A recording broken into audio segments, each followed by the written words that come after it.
In front of me is VIVO Y19s, and today I would like to show you how you can change display refresh rate.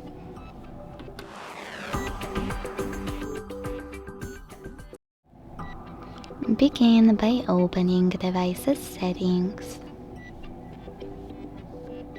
Now scroll down a tiny bit to click on Display and Brightness. Then scroll again, this time to select Screen Refresh Rate, and click on the best one for you in order to apply it. When you're ready, go back.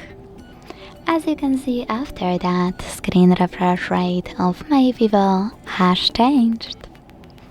Thanks so much for watching. If you enjoyed this video, don't forget to leave a like, comment and subscribe. Bye!